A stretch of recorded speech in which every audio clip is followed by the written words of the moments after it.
a lot of times I get people who ask like, how do I set up, or how do I like get my train of thought as far as stuff I say or content I had. It's just why I believe from the feedback that I get that people think I'm somewhere jotting down notes or whatever. This is not to brag or give myself any morale boosters or points. This is not that at all. I know I just naturally go off the top of my head. Like I do most of the things. Most of my best musics, all of my spoken word, that happened to be something that I was extremely excited about, proud about.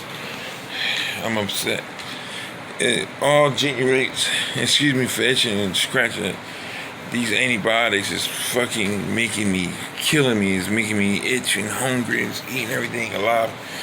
And I never, experienced antibiotics through IV make you itch, but they didn't gave me so many cocktails that, just bear with me, I apologize.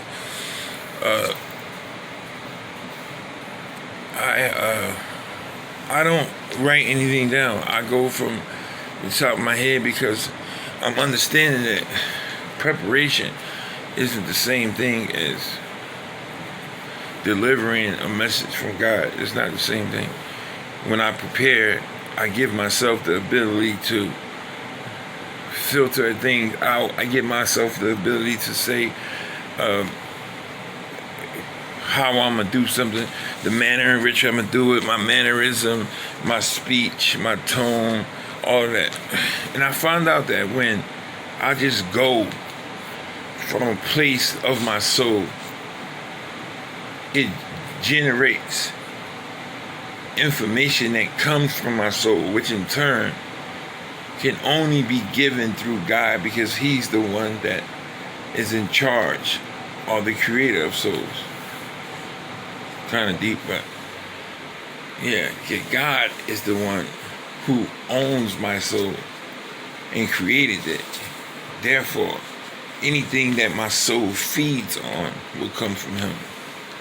And I say that because, like, a lot of times I would do something and record something, and I would go back to it, or me and Blue would be looking at it, and I will get something from it, and I'd be always puzzled about that. Like, you getting something from yourself talking, and if you were totally responsible for what you say, then it'd be impossible for you to teach yourself something that you already know.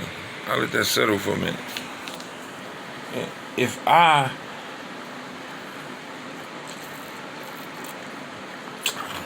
already was in possession of the things that I speak on, it would be impossible for me to teach it or give it to someone else. They would already known it. I would have already known it. So I needed to be understood that I'm just a vessel, and I still ain't where I wanted to be at. You know how far along I could be in my vesselship, whereas though I could be in 3 times greater positions than I am in now, and I thank God for the position I'm in now. But I could be in 3 times more than that if I would just succumb to the reality that I must surrender everything, meaning my language, my speech, my mannerism, the things in which I speak about or to, the things that I pay attention to, the things that like get to me, all of these things, like, because I can't have a speech, or I can't be given a sermon, if you will, when everybody's telling me, yo, you're going to be a preacher, you sound like a preacher. Blue, like, I ain't signed up to be no preacher wife. I'm like, the second person who said this shit. Like, so, but at the same token, I can't be up in nobody's pulpit and see somebody walking to church I don't like, and then switch my whole theme and word up because I'm trying to get a message to him now. So I negate the person who God sent me to speak to. So, and then the cussing, like, I'm not trained enough to call myself a imam or bishop or a pastor or any of those things.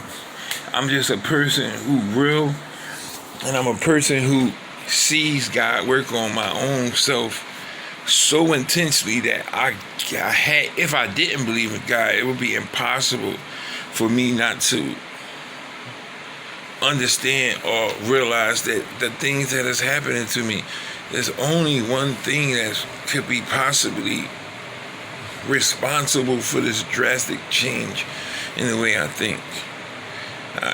I forgive. I was not no forgiver. My saying was, God forgive. I don't. I forgive. I'm learning to heal myself, not looking for healing from anyone else. I'm able to pray for the people who did me wrong and the people who did me injustice, to pray that they get somebody or someone comes into their life that's worthy enough for them to get out their own way. And I'm experiencing it right now as we speak. I felt ashamed to say I met somebody that is making me understand. Once I say I'm in a relationship, I no longer exist. I die. And what a lot of people don't realize is you're getting into relationships with the same mentality and the same rule book you had when you were single. It's an impossibility. You can't say, I want to share my life with this person. I want this person to be in my life. I want this person to be part of my life, but then try to keep your life. It's impossible. And I know people are saying, that don't sound right. That sound like somebody trying to control nobody. No, hear me out what I'm saying so you can understand correctly. Once I get into a relationship, my life no longer is my life. It becomes our life. I used to be on the phone with women all times of the night because I like to talk. So once I get into a relationship, I can't just say, as long as me and you cool, I get to keep my life. I don't. I can no longer participate in communication with the opposite sex, knowing good well that that person wants it to lead somewhere or that person wants it to go somewhere. And I'ma act like it doesn't exist. I can't go over that girl's house to have a couple of drinks or cocktails on weekends, watch a movie, because what about if that leads to me having sex with her? How am I in a relationship taking those risks? And the same thing go with women. 9 times out of 10, you meet a man, women are the most clever, selfish people in the world. They're not going to move in with you. They're not going to do it. Only way a woman gonna move in with you is if she ain't got nowhere else to fucking go. 9 times out of 10, y'all gonna move together somewhere, or you gonna move in with her. And she don't care if you got a house, sell it.